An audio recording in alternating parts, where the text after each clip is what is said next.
you're coming. In our previous press conference, we did mention that we were basically looking at one particular sector on how the UPND government has fared with regard to water and sanitation on the Copperbelt. Today, we want to look at another area of interest on the Copperbelt, because in our view, this is a very important area. Today, we want to talk about the road network. It is our considered view that the UPND leadership, under the leadership of President HH, have been very much instrumental and consistent with the campaign promises for the people of the Copperbelt. First of all, through their linkage to Lusaka, under the Lusaka-Ndola dual carriageway. You may recall that in our previous on-site visit, we only went for a considerable distance of kilometers to appreciate what is being done. And we have been advised and guided that so far they have around 25% of the project has been done. And this is a road which is very critical to us leading to the Copperbelt. You may recall, many of you friends, that President HH, while in the opposition, as an opposition leader, continued talking about Lusaka-Ndola dual carriageway as one of the key economic roads. And his argument was that that road did not to cost what we were seeing from our friends, over 2.1 billion. According to him, he continued to underscore one very important point, that that road could be done at half the price. Some people never believed him. Today, as we speak, it is being done at below half the price, which our colleagues were talking about. In addition to that, it is not under borrowed money, because initially we should have borrowed to do the Lusaka-Ndola dual carriageway. You may wish to know that for 5 years, that road was being discussed. It was not done for one reason, because international financiers stopped financing Zambia because of the debt. We defaulted, so we could not qualify to borrow until the debt was restructured and we had an extended credit facility. Then we were able to attract cooperating partners. Instead of the Zambian government to borrow under President HH, he avoided borrowing and went for a triple P to get a cooperating partner to undertake the project and maintain it for a period of over 22 years, within which period government will not spend even a coin to repair or to rehabilitate the road. All the expenses of repairing and rehabilitation will be borne by the developer. But then government intelligently, using its quasi-government institution, did what we may refer to as ekalova. Government will make more money lending this person. In a period of over 20 years, government will be collecting money with the interest. That is how intelligent the leadership had to think through the process to avoid doing the road on borrowed money. Now we get into the Copperbelt with the same road. What are some of the dividends that we can cultivate from the promises to the people of the Copperbelt? We have the Masangano to Fisenge, Masangano Fisenge to Luansha. The road has been done and dusted. Had an opportunity to get into Luansha, drove there, it has gotten into Luansha, and selected township roads have been done in Luansha. This Masangano Fisenge road was almost closed because it had not potholes but ditches. You would never go there with a low car. Even truckers avoided using that road.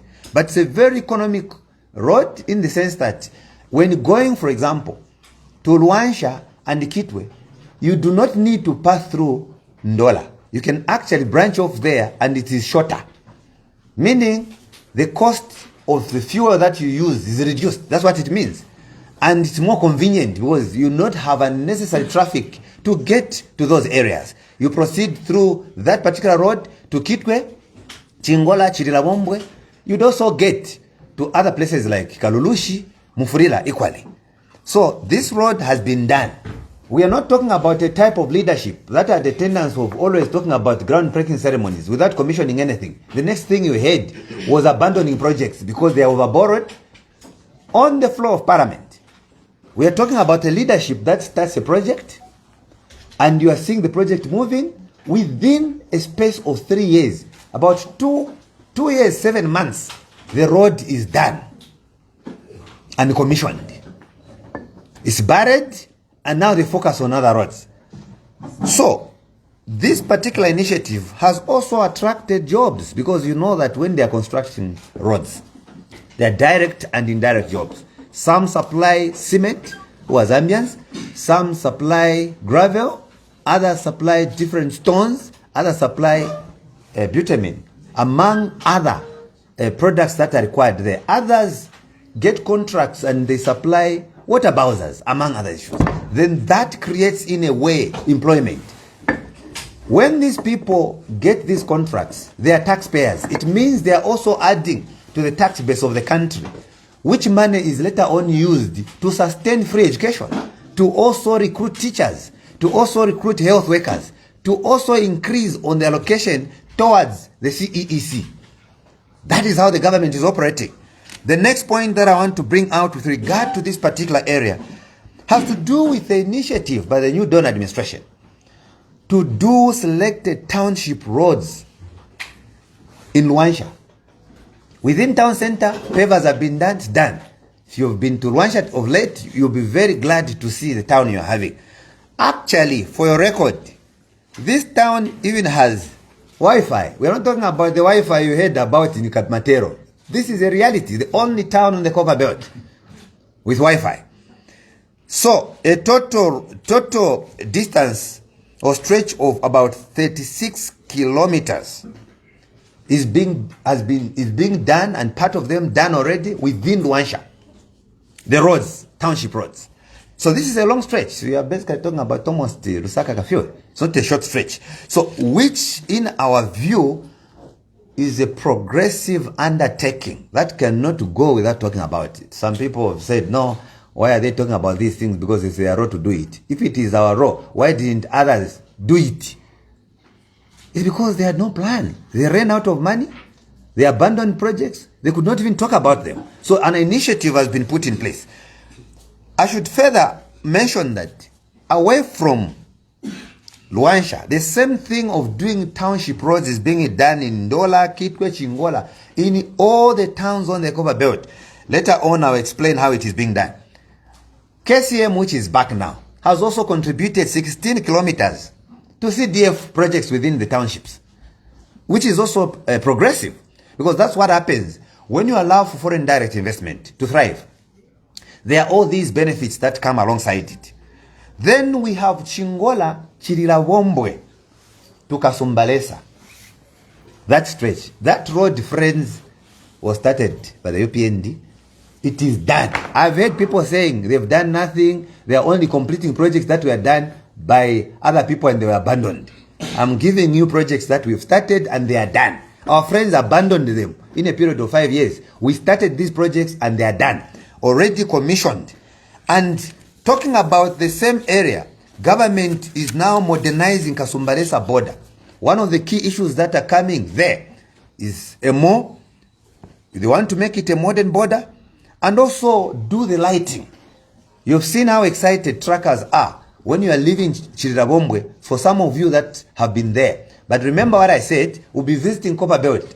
So it is important that we have a precursor for our visit before we get there, so that we ask the right questions when we get there. We're going to visit with all of us. We will go on these roads we are talking about. We will go on Masangano, Hisenge into Luansha, the whole group. We will have engineers to speak to the activities. Then we'll get to Chingola, Chirilabombwe, up to Kasumbalesa, so that we appreciate what we are talking about. You are the people that help us take things to the people out there. Some citizens in Lusaka have never been to the Copperbelt. When they hear us talk about these things, they believe sometimes, because of the lies that are dotted everywhere, that there is nothing going on there. So, the next thing that we need to bring out is that even in Chirewombo and Chingola, selected roads are being done. I'll tell you how we are doing them. Then we have the Ndola to Sakanya border. The project has already started. I'm sure many of you may have been following activities under RDA. So, we mean business. This road was last done under UNIP. For us, it's a success record that for about 40 years, people did not think of doing these roads. They have been done they are being done in less than 3 years of being in leadership, which for us is a successful story. By the way, you also have this the Ndola Sakanya border via Mufurira, which we are talking about. Our friends in the PF, when you hear people being arrested, this is what we talk about. They got 300,000 kwacha. Not even a kilometer has been done. Our appeal is that this money should be paid back. Nothing was done from the money that was gotten. Not even a kilometer. So this road has started, and so far 13 to 14 kilometers has been done, starting from Ndola, Hillcrest area, near the stadium there, going that route. There's a shortcut that goes to Mufurira, because the way Mufurira is located, it is off the road that goes to from Ndola up to Chingola. Okay? Some of you that have been there, there's Sabina there where there's a turn-off. So instead of you going to Mufurira via Kitwe, which is about 60 kilometers to Kitwe, plus about 15 Ks up to Sabina, you can actually now go straight from Ndola to Mufurira once this road is commissioned. Again, it was last done many, many years ago. In other words, this is what we are saying. When we say, when UPND took over leadership, it's like a country found in ICU. We are basically repairing things of many years. Many of the projects which were done under UNIP. So, meaning we are going to leave a different Copperbelt altogether. We get to the next one. Copperbelt.